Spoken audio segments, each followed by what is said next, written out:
আমাৰ ছাত্ৰ-ছাত্ৰীসকল ইতিমধ্যে মই তোমালোকক আজমল সুপাৰ 40 2024 চনৰ সেকেন্ড পেজৰ কোশ্চেন পেপাৰখনৰ পৰা 100 নম্বৰলৈকে কৰি দিছো আজি 101 কৰি দিবলৈ লৈছো 101ত কি আছে তোমালোকৰ ইয়াত যে যদি তিনিটা সংখ্যাৰ অনুপাত 2:3:4 আৰু ইহঁতৰ ঘনৰ যোগফল কিমান হয় তেন্তে আটাইতকৈ ডাঙৰ সংখ্যাটো হ'ব তিনিটা সংখ্যাৰ অনুপাত দি আছে 2:3:4 হয়নে তেনেহলে তোমালোকে সংখ্যা কেইটা ধৰি লবা এনেকৈ লিখিবা ধৰা হল সংখ্যা কেইটা 2x 3x আৰু 4x আছে নহয় আৰু কি কৈছে তোমালোকৰ আৰু ইহঁতৰ ঘনৰ যোগফল এতিয়া ইহঁতক ঘন কৰিবা তোমালোকে তাৰমানে কিউব কৰিবা এই কিউব প্লাস এইটো কিউব তাছ প্লাস দিলা এইটো কিউব প্লাস দিলা ইকুৱেল টু সংখ্যাটো কিমান দি আছিল তোমালোকক 33957 okay 33957 এটো দি আছে নহয় এতিয়া ইয়াক আমি সলভ কৰিলে x ৰ মান পাম তাৰ পৰা আমি আটাইতকৈ সৰু সংখ্যাটো পাই যাম বাৰু ঠিক আছে তেনেহলে আমি আৰম্ভ কৰিছো ইয়াৰ সলিউশন এতিয়া 2 কিউব কৰিলে কিমান হয় 8 তাৰমানে 8x কিউব 3 কিউব কৰিলে তোমালোকৰ 27x কিউব আৰু এইটো হ'ব 64x কিউব ইকুৱেল টু কিমান হ'ল 33957 এতিয়া সব কেইটা যদি আমি এড কৰো তেনেহলে কিমান হ'ব ইফালে 8 plus 7 15 15 plus 4 19 99 1 is carried then was 2 plus 6 8 9 99x cube hobo ako abar saisu roba 8 plus 7 15 15 plus 4 19 19 is 9 1 is carried 2 plus 6 8 plus 1 9 ठीक है ऐसा equal to 33957 এতিয়া সোয়া যাকছো 99 এর ইয়া কাটিব পৰা জাৰে না যায় ফাৰ্স্ট আমি 90 ট্ৰাই কৰিছো 11 এ ট্ৰাই কৰা যাকছো 11 এ 11 9 জাৰ 99 তাৰ পিছত 11 3 জাৰ 33 তাৰ পিছত 9 not divisible 0 লোৱা 95 11 8 জাৰ কিমান হ'ব 88 then 95 or plus তোমালোকে 88 minus কৰা 77 okay 11 7 is 77 এতিয়া তোমালোকে আকৌ 90 কাটিব পাৰিবা 9 1 is 9 9 2 is 20 9 2 is 18 9 3 is 27 3 থাকিল 38 9 4 is 36 আৰু 27 9 3 is 27 তেনেহলে 343 which implies তোমালোকে এবাৰ লিখিবা x cube equal to 343 মানে 7 cube হ'ব লাগে না 7 is yes 7 cube 343 হলে 7 cube হয় এবাৰ তোমালোকে লিখিবা which implies x equal to 7 x ৰ মান 7 এতিয়া তোমালোকক আটাইতকৈ সৰু সংখ্যাটো বিচাৰিছে তেনেহলে সৰু সংখ্যাটো হ'ব তোমালোকৰ 2x তেনেহলে 2 into 7 2 7 জাৰ কিমান হ'ব 14 তেনেহলে आंसर হ'ব তোমালোকৰ 14 দেখা যাকচোন অপচনটো আছে নে ইয়া এক নম্বৰ অপচনত আছে তোমালোকৰ 14 ক্লিয়াৰ নেক্সট তোমালোকৰ কি কৈছে 102 নম্বৰটো যদি এটা আয়তীয় ঘনকৰ প্ৰতিটো বাহুৰ দৈৰ্ঘ্য 20% বৃদ্ধি কৰা হয় তেন্তে ইয়াৰ আয়তন কিমান শতাংশ বাঢ়িব নাই কি কৈছে তোমালোকৰ আয়তন মানে বাহুৰ দৈৰ্ঘ্য 20% বৃদ্ধি কৰা হৈছে তেন্তে ইয়াৰ আয়তন কিমান শতাংশ বাঢ়িব হেতু উলিয়াব লাগে আয়তীয় ঘনকৰ আয়তনৰ ফৰ্মুলাটো কি আছিল তোমালোকে জানা নেকি লিখিবা তোমালোকে আয়তীয় ঘনক v is equal to কি আছিল তোমালোকৰ LBS মানে length into breadth into height এতিয়া 20% বঢ়া হৈছে তেনেহ'লে নতুন আয়তন তোমালোকৰ কি হ'ব ভি ডেশ ইকুৱেল টু হ'ব এলৰ জায়গাত তোমালোকে লিখিবা এল ইনটু আচ্ছা এবাৰ এল প্লাস এল ইনটু 20/100 20% বঢ়াইছে তাৰ ইয়াক যদি তোমালোকে ক্যালকুলেট কৰা কি হ'ব এইটো মই স্ট্ৰেট কৰিবলৈ লৈছোঁ এইটো কাটিবা 2 1 গুণ 2 2 5 গুণ 10 হয়নে তাৰ মানে তোমালোকে এলৰ জায়গাত লিখিব পাৰিবা এলৰ জায়গাত তোমালোকে লিখিব পাৰিবা l/5 20% বাঢ়িলে l/5 হ'ব এইটো তাৰ পিছত ইনটু তোমালোকক কি কৰিব লাগিব এবাৰ ঠিক তেনেকে b plus b/5 ঠিক তেনেকে h plus h/5 20% যদি বঢ়াই দিয়া হয় তেনেহলে ৰিজাল্টটো কিমান আহে h/5 যেটো বঢ়াই দিয়া হৈছে সেইকাৰণে প্লাস কৰিবলগীয়া হৈছে আশা কৰিছো তোমালোকে বুজি পাইছা ইকুৱেল টু ইয়াৰ লসাগু উলিয়ালে তোমালোকৰ হ'ব 5 এটা মই সিধা কৰিছো 5l plus l কিমান হ'ব 6l হ'ব তোমালোকে হয়তো বুজি পাবা এটা তোমালোকৰ হ'ব 6b/5 এইটো হ'ব তোমালোকৰ 6h/5 হয়নে এতিয়া তোমালোকে ইয়াক ক্যালকুলেশন কৰিবা তেনেহলে কি হ'ব তোমালোকৰ আমি কাটাকাটি নকৰো এনেকৈ আমি লিখিম 6 into 6 into 6/5 into 5 into 5 তাৰপিছত ইয়াত থাকিব তোমালোকৰ LBS আচ্ছা LBS ইকুৱেল টু তোমালোকৰ কি হ'ব এইটো তোমালোকৰ নতুন ভলিউম হল হয়নে এতিয়া নতুন ভলিউমটো নতুন আয়তনটো পুৰণা আয়তনতকৈ কিমান বেছি ইমানখিনি বেছি হয়নে তেনেহলে কিমানখিনি বেছি সেইখিনি আমি উলিয়াই লম ফাইন তাৰ পিছতে পাৰ্চেন্টেজ উলিয়াব পাৰিবা ওকে তেনেহলে ইনক্ৰিজ i ইকুৱেল টু কি হ'ব তোমালোকৰ আচ্ছা এটা কৰি লৈছো ৰবা 6 is the 36 36 into 6 কিমান হয় 512 হয় বোধহয় ৰবা 36 into 6 6 is the 36 then 3 is there 216 এটা হ'ব তোমালোকৰ 216/125 তিনটা পাঁচ যদি পূৰণ কৰা তোমালোকৰ কিমান হ'ব 125 আচ্ছা এটা হ'ব তোমালোকৰ LBS এটা LBS হলে মাইনাস তোমালোকৰ LBS হয় না এতিয়া ইয়াক যদি আমি সলভ কৰো আগৰ দৰে লখাগু 125 216 LBS minus 125 LBS এতিয়া যদি আমি সাবট্রাক্ট কৰো কিমান হ'ব 125 আচ্ছা 6 minus 5 কিমান হ'ব 1 আচ্ছা 11 minus 2 11 minus 2 হয় তোমালোকৰ 9 হয়না 91 LBS এইখিনি তোমালোকৰ বাঢ়িছে এইখিনি বাঢ়িছে নহয় তেনেহলে এতিয়া পার্সেন্টেজ উলিয়াব লাগিব কিমান পার্সেন্ট বাঢ়িল এখানে percentage of increase i equal to তোমালোকে লিখিবা যিখিনি বাঢ়িছে সেইখিনি বাঢ়িলে তোমালোকৰ 91 LBS by 125 আৰু অৰিজিনালি আছিল তোমালোকৰ LBS হয়নে ইয়াত 100% মাল্টিপল কৰিলা এতিয়া যেটো ৰিজাল্ট হ'ব হেটো ৰিজাল্ট ইয়াত চাব পাৰিছা তোমালোকৰ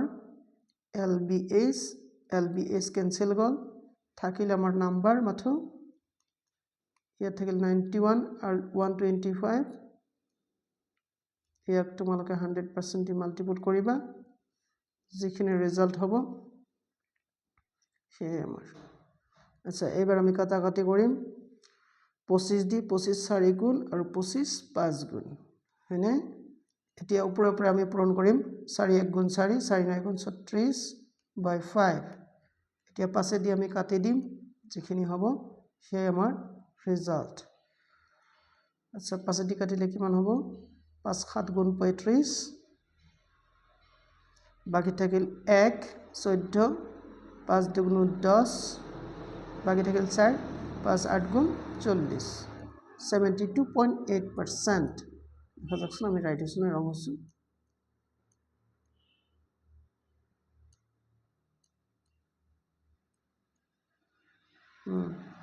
as option number 4 চাব কৰিছে 72.8% ইনক্ৰিজ হৈছে আচ্ছা তাৰপিছত তোমালোকৰ 103 এটা মই কৰি দি ভিডিওটো অফ কৰিবলৈ চেষ্টা কৰিছো নহলে দেখো দিয়া হ'ব এ আৰু বিৰ আয়ৰ এৰ আয় বি আয়ৰ 60% যদি এৰ খৰচ বিৰ খৰচতকৈ 260 টকা কম আৰু ইহতৰ সঞ্চয় ইহতৰ আয়ৰ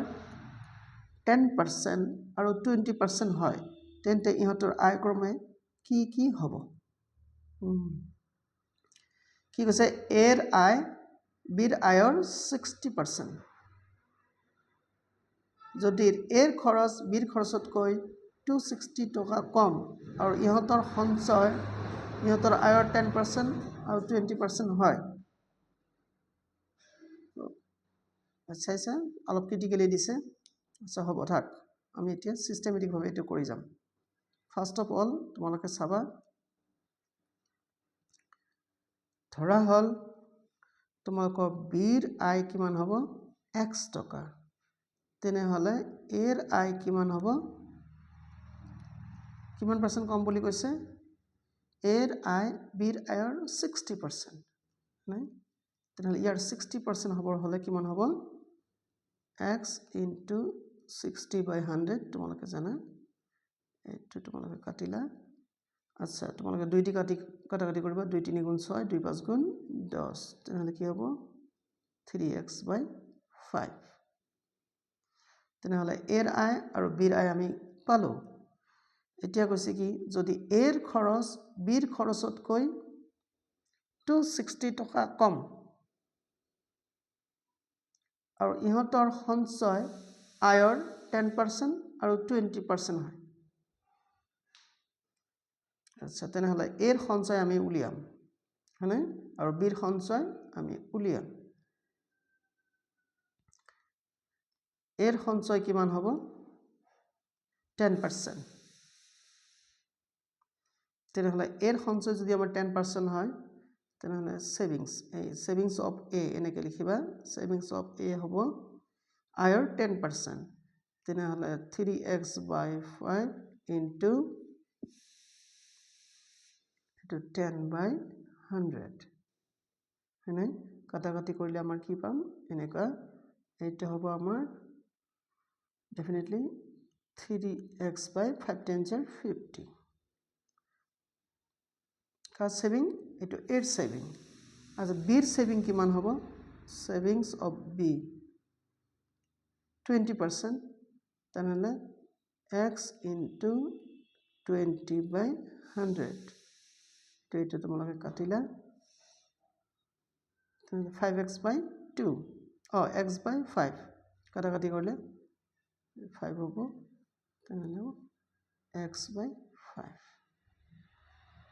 ফাইন এতিয়া কথা হল কি আমি এর সঞ্চয় পালো বিৰ সঞ্চয় পালো তেনেহলে এৰ খৰচ এতিয়া এবাৰ হ'ব এৰ খৰচ আমি উলিয়াম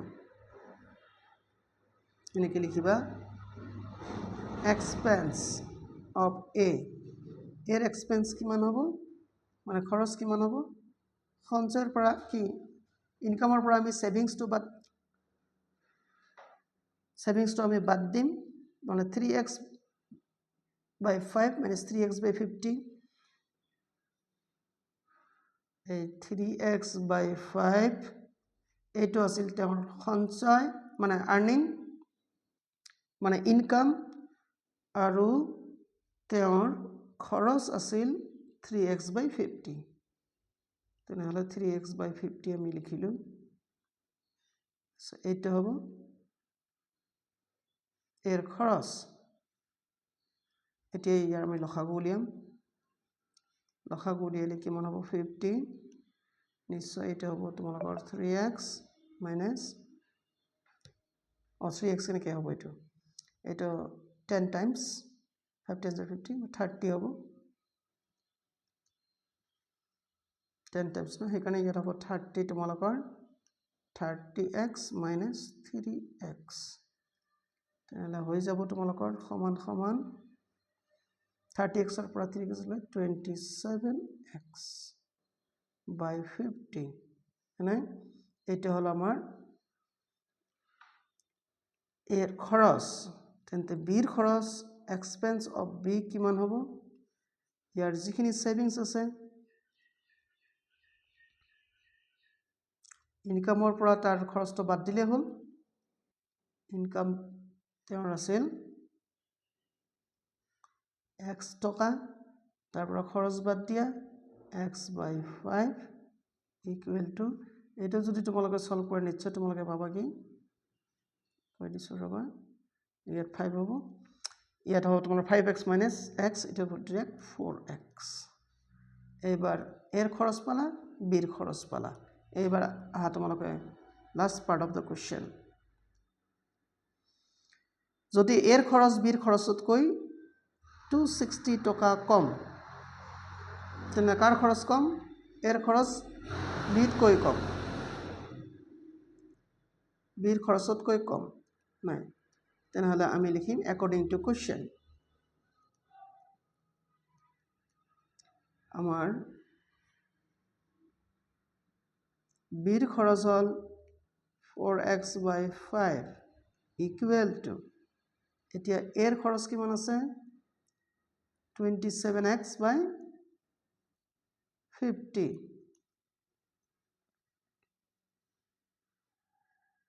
27x by 50 হয়নে তাতকৈ কিমান বেছি বুলি কৈছে কিমান টকা বেছি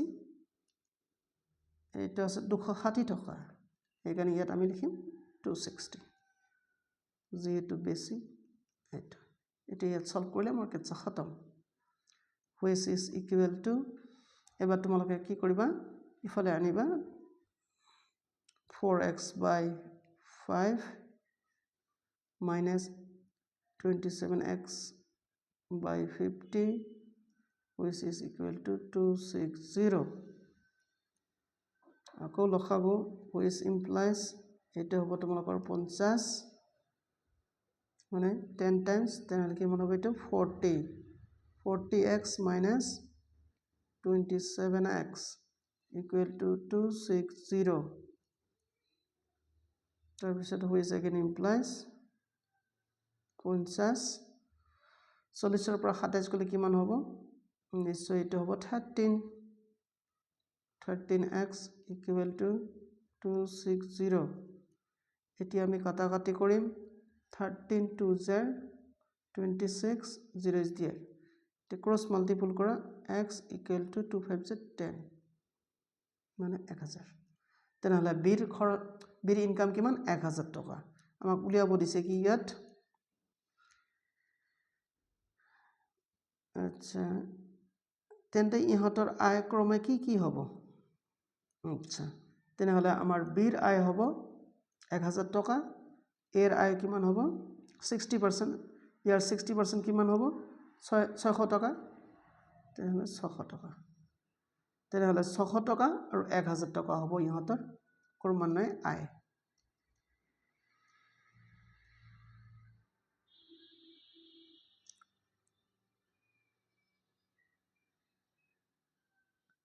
এবাৰচোন চাওঁ এসএস এক নম্বৰ অপচনটো তোমালোকে চাব পাৰিছা কি আছে 600 টকা আৰু 1000 টকা এৰো 2000 বুজাৰ কিয় এক নম্বৰ অপচনটো তোমালোকৰ কাৰেক্ট এই 600 আৰু 1000